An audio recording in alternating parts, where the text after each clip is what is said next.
Você entende direitinho o que é a relação da tua mountain bike? Quando os caras falam que a relação tá leve, tá pesada, você sabe bem o que é que eles estão falando? Aquele negócio 0,60 alguma coisa, aquilo lá faz sentido para você? Não? Ah, então fica aqui comigo que você vai gostar, porque eu vou te explicar tudo direitinho o que eu entendo e eu acho que eu vou te ajudar. Eu vou começar esse tutorial explicando para vocês o que é transmissão. Esse é um conceito da engenharia. Vamos lá. Transmissão mecânica é o sistema responsável por transferir a energia mecânica produzida por um motor para as rodas de um veículo, por exemplo. Para realizar sua função, esse sistema conta com uma série de componentes chamados elementos da transmissão. Pessoal, simples, levar a força mecânica do motor para a roda do veículo para fazer a função que é propulsionar o veículo para frente. Bom, numa bike você já sabe, né? O motor é você e suas pernas. E a transmissão nada mais são do que os pés de velas, as coroas, a corrente e o cassete lá atrás que faz a força da tua perna levar a roda a girar. E por falar em girar, na engenharia, cada ciclo do motor faz com que o virabrequim do motor gire uma vez. Essas voltas contadas num minuto dão o que a gente fala de RPM, rotações por minuto. E é a transmissão que transforma as voltas do virabrequim lá do motor em voltas na roda do veículo, fazendo ele ir para frente ou para trás. O giro, o RPM no ciclismo, é o que nos dá o conceito de cadência, ou seja, quantas voltas completas a gente dá nos pés de vela por minuto. Para que a analogia fique bem completa e bem fácil de entender, o virabrequim da bicicleta são os pés de velas que nós mandamos feijão neles. É agora, meus queridos, é agora que a coisa começa a ficar muito interessante. Cadência é coisa séria e eu vou explicar direitinho. Vamos lá.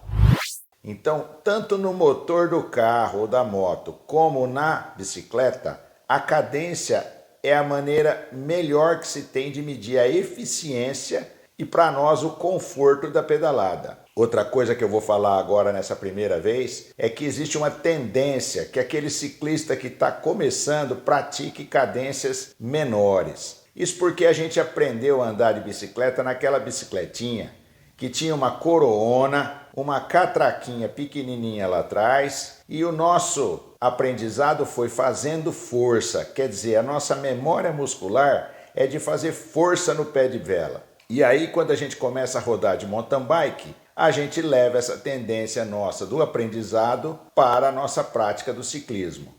Mas não é bem assim. O ciclista já percebeu ao longo do tempo que uma maior cadência é mais eficiente do que uma menor. O famoso Armstrong ganhou os Tours de France com essa nova tendência de girar mais e fazer menos força. Antes dele, por exemplo, o Pantani era famoso por martelar e girar pesado. Mas tanto a ciência quanto os resultados mostraram que maiores cadências, ou seja, girar mais, é melhor.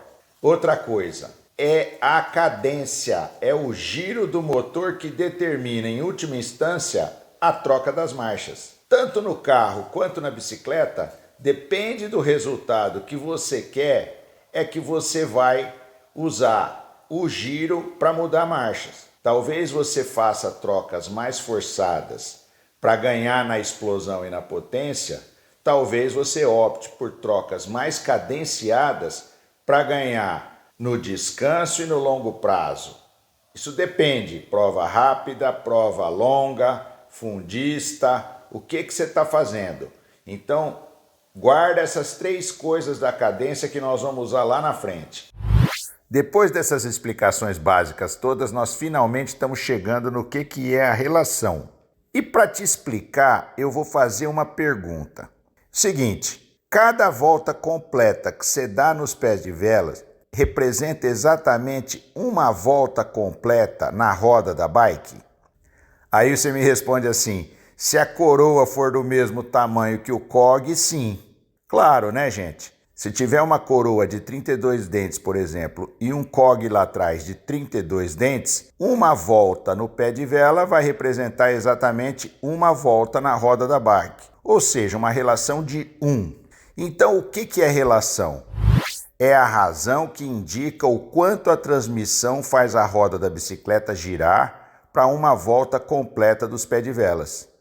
É muito fácil chegar nesse número. Basta você dividir o número de dentes que tem a tua coroa pelo número de dentes do COG que você quer saber a relação. No exemplo, número de dentes da coroa dividido pelo número de dentes do COG dá 32 dividido por 32, ou seja, uma relação de 1. Tá bom, mas o que eu faço com esse número, Randall? Bom, você faz assim, o que você precisa saber é que quanto menor for a relação, quanto menor for o número que der o resultado da conta, mais leve fica a força que você precisa pôr nos pedais para fazer a roda da bicicleta girar. Quer dizer, você vai ter menores velocidades, mas com uma maior facilidade para as subidas. Então a relação da tua coroa pequena dividido pelo teu maior COG é a tua relação de subida mais fácil. Hoje em dia, pessoal, para vocês terem uma ideia e ter um parâmetro, eu estou girando uma bicicleta com uma relação 2:11 da Shimano. A minha coroa é original, tem 26 dentes. E o maior COG do meu cassete tem 42, o que dá uma relação de praticamente 0,62. Essa relação de 0,62 é mais ou menos o padrão das bicicletas hoje em dia. Mais para frente nós vamos falar se isso é leve ou é pesado e você vai deixar nos comentários o que você acha, qual que é a tua relação de subida, para a gente ficar sabendo se você chegou até aqui e para as outras pessoas poderem comparar com as delas, com a tua e com a minha. Nessa altura você já deve ter deduzido, né? Que se você colocar na tua coroa grande com o teu COG pequenininho, você vai ter a tua marcha mais pesada. Ou seja, você vai precisar fazer mais força nos pedais para fazer a roda da bicicleta girar. Em compensação, vai ter muito mais velocidade e um desempenho muito melhor para o plano e para as descidas. Voltando para o exemplo da minha bicicleta, a coroa grande tem 36 dentes e o COG pequenininho só 11. O que dá uma relação de 3,27, ou seja, para uma volta no pé de vela, a roda da minha bicicleta gira 3 vezes e mais 0,27. Dá uma olhada aí no exemplo. Eu vou fazer algumas considerações para nós tentarmos chegar numa conclusão do que seria uma relação leve. Eu vou dividir em 3 tópicos. O que é o habitual, ou seja, aquilo que o mercado tem como consenso. Vou falar situações extremas e depois eu vou terminar dizendo o que é o pessoal. Então vamos lá. O habitual. Quando eu comecei a pedalar tinha muito sistema 3.9, com a coroinha pequena de 22 e o cogão lá atrás de 35, que dava uma relação de 0,629. A minha primeira 210, lá em 2014, tinha uma coroa pequena de 24 com o COG maior de 36 e a relação 0,667. Os sistemas atuais, tanto faz 210 ou 211, tem uma coroa pequena de 26 e o cassete normalmente de 42, que é o que eu estou usando atualmente, 0,619. Os sistemas 210 e 211 também têm uma opção reduzida, com o cassete trazendo um COG grande de 46, o que dá uma relação de 0,565, bastante reduzido. E os atuais sistemas de uma coroa, normalmente com 12 velocidades, mas também serve para 11, para 10, para 9. Se você tiver uma coroa de 30 com um cassete com um mega range lá atrás de 52, tua relação vai dar 0,577. Com 32,50, que é uma relação bastante habitual, aí, bem comum da gente ver, dá uma relação de 0,640. A pessoa que optar por 32 e conseguir colocar um cogão de 52 vai ter uma relação de 0,615. E para vocês terem uma ideia, os galácticos aí que rodam com coroa 36, vamos colocar que eles têm um cassete de 52, vai ter uma relação de 0,692. Então, o que seria o habitual? Alguma coisa entre 0,600 a 0,640. Isso aí, gente, é o consenso do mercado. Vocês vejam bem, o 2,10 era 0,660 alguma coisa e depois baixou para 0,620. Por quê? Porque 0,660 o mercado achou pesado. Os extremos não são tão comuns, abaixo de 0,600 e acima de 0,640. Então, fica que o habitual, que o mercado está aceitando como uma relação reduzida normal, essas daí, de 0,600 a 0,640. Agora, o que eu chamo de extremo? Vamos supor que você vai fazer uma pedalada que tem uma elevação muito maior do que a que você está acostumado, com rampas muito íngremes, muito longas e que você vai precisar de redução maior do que aquela que você está habituado. Então, quando eu fiz o Caminho da Fé pela primeira vez, a minha bicicleta era 2,10, eu usava 24,36 normalmente e eu fui lá com uma coroinha 22. Então, eu fiz o Caminho da Fé com 22,36. E olha, podia ser mais reduzido. Então, 22,42 eu acho que seria o ideal para aquela situação extrema, o que daria uma relação de 0,524. E a gente também viu saírem cassetes de 46 para os sistemas de 10 velocidades que tinham coroas de 24, o que dá 0,522. Então, abaixo de 0,600 já começam a ficar reduções para o extremo. Mas extremo mesmo é isso aí, ó, 0,520. Isso aí dá para você fazer Caminho da Fé e subir até parede. E agora o pessoal?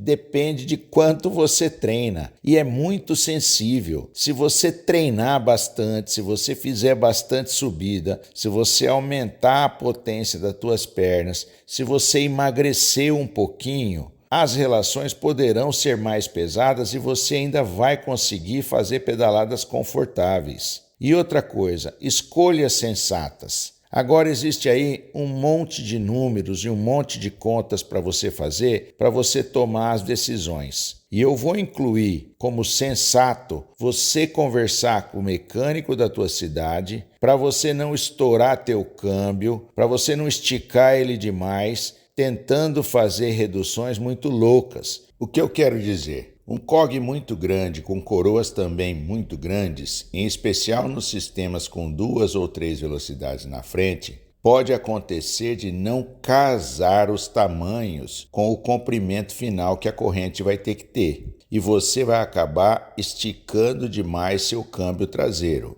Isso aí sobrecarrega todo o sistema, vai haver um desgaste muito maior e precoce e, além disso, as trocas de marcha ficarão muito prejudicadas, vai ficar ruim. Conclusão, você pode danificar seu câmbio. Então, amiguinho, consulte um mecânico aí da tua cidade antes de sair tentando fazer maluquices e reinventar a roda. Já existem parâmetros certos que você tem que trabalhar dentro deles.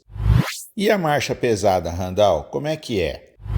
Galerinha, para a aula ficar bem completa, para esse tutorial ficar completaço, eu tenho que falar também da relação lá na outra ponta, na marcha pesada. A marcha pesada é muito mais simples de entender e é muito mais pessoal, então não vou criar muita polêmica, eu vou passar para vocês o que é o habitual. Quando eu comecei a pedalar em 2014, tinha câmbios de 3,10, que a coroona, gente, tinha 42 dentes. Isso, para aquelas bicicletas naquela época, dava uma relação de 3,82, porque 42 dividido por 11. E eu aprendi com meu mestre de mountain bike que só usava aquela marcha pesada quando a gente estivesse descendo de ponta cabeça, ou seja, quase nunca. Pouco se usa uma marcha com essa relação de 3,8. Tanto que na sequência vieram as 2,10 com 38,11 e a 210 e a 211 vieram atualizadas para 3611. Então, uma tendência de que os sistemas foram evoluindo e a marcha pesada teve uma relação que foi caindo. 3.8, 3.4, 3.2. E isso aí se concretizou nos sistemas com uma coroa só. Veja bem, quando o pinhão lá atrás menor tem 11 velocidades, nós sabemos que fica faltando marcha na final para esses caras. Porque 34 por 11 dá uma relação de 3,09 e uma coroa de 32 com um pinhão de 11 dá uma relação de 2,9. E a gente sabe que falta, eles reclamam que faltam na final. E o pinhão pequenininho desse sistema bem moderno de 10 resolve o problema, porque com uma coroa de 34 você tem uma relação de 3,4 e com uma coroa de 32 você tem uma relação de 3,2. O que nós chegamos num consenso de mercado que o que seria habitual para uma relação de marcha pesada para a velocidade e para o estradão é de 3,2 a 3,4. Se você for um cara forte, que tiver perna, você vai fazer igual o Avancini, vai usar 36 e vai ter uma relação de 3,6. Entendeu? Sem muita polêmica, mira no 3,2 a 3,4 e se você treinar demais, você vai chegar no 3,6. Valeu?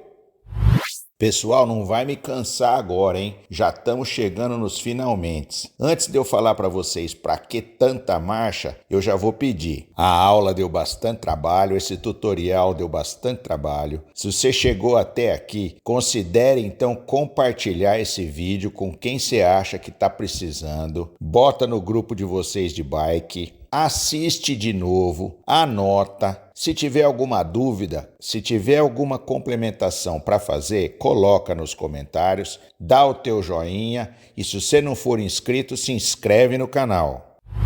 Os sistemas de transmissão e suas marchas visam duas coisas, pessoal. Duas coisas e somente duas.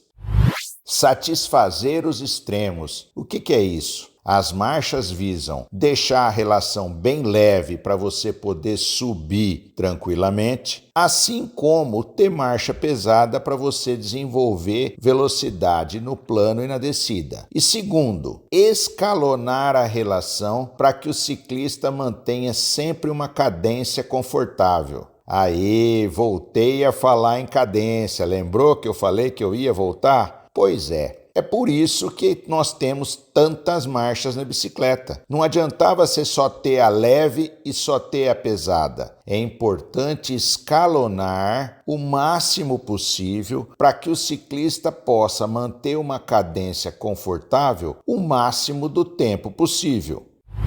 Então eu vou falar agora duas coisas importantes sobre os sistemas. Qual que é a diferença entre um sistema que tem câmbio na frente, ou seja, duas ou três coroas na frente, versus aqueles sistemas novos que têm uma coroa única? Qual a diferença deles? Com duas ou três coroas e todo aquele monte de cogs lá atrás, você vai ter um monte de marchas. Você vai ter um escalonamento ótimo. Você consegue chegar nos extremos. Você consegue ter uma coroinha pequena e um cogão lá atrás, ter uma marcha leve. E você consegue colocar uma corona, ter um cog pequenininho e ter uma marcha pesada. O problema é que a troca de marcha no câmbio da frente, ela é burocrática. Ela é uma troca mais lenta, corre o risco de cair corrente, é mais um equipamento para dar problema e é mais equipamento embarcado na tua bike para dar peso. Já a coroa única, ela pode não ter o escalonamento do mesmo tanto que os sistemas com mais velocidades. Mas atualmente, que a corrente ficou mais fina e que conseguiram colocar 12 cogs no cassete lá atrás, o escalonamento ficou praticamente ideal. E com o pinhão pequenininho de 10, conseguiu-se os extremos. Então você tem um cogão lá atrás de 50, 51 ou 52, que nós vimos que vai dar uma relação de subida leve e confortável, assim como com os cogzinhos pequenininhos mais novos, de 10 e de 9 dentes até, você consegue uma final pesada o suficiente com uma coroa de 34, 36 e mesmo com a de 32. Então, a diferença dos sistemas de 2, 3 coroas versus a coroa única, ela está acabando, porque agora se consegue escalonar, consegue-se o extremo com a coroa única. E aí nós voltamos na cadência, pois existem sistemas de coroa única com 9 velocidades. São mais baratos, mais acessíveis, a troca da corrente é mais barata. Ocorre que o escalonamento não é tão bom. Pode-se até manter os extremos, mas o escalonamento, ou seja, a diferença da relação de uma marcha para outra, não deixa uma cadência muito legal. Ou o ciclista está pedalando depressa demais e quando ele vai mudar de marcha, ele acaba tendo que pedalar pesado demais. O que não ocorre quando o escalonamento é bom. Ou seja, no 1/12, porque aí o ciclista sempre tem uma diferença pequena entre as marchas que ele pode manter uma cadência confortável por maior parte do tempo. Então, é isso que ocorre. Os sistemas com 2 coroas na frente estão dando espaço para os sistemas de uma coroa por conta de que o câmbio dianteiro é burocrático, é lento, dá problema, perde tempo para mudar a marcha, é mais peso para carregar. E os sistemas de coroa única, quanto maior o número de velocidades que você tiver lá no cassete, melhor, porque o escalonamento vai ser mais perfeito. Então, pessoal, isso era o que eu queria passar para vocês sobre relação de mountain bike, sobre marcha, sobre coroa única, sobre coroa dupla, sobre pesado, sobre leve. Eu vou me despedindo. Se vocês tiverem dúvida, assiste de novo e até o próximo vídeo. Tchau, tchau!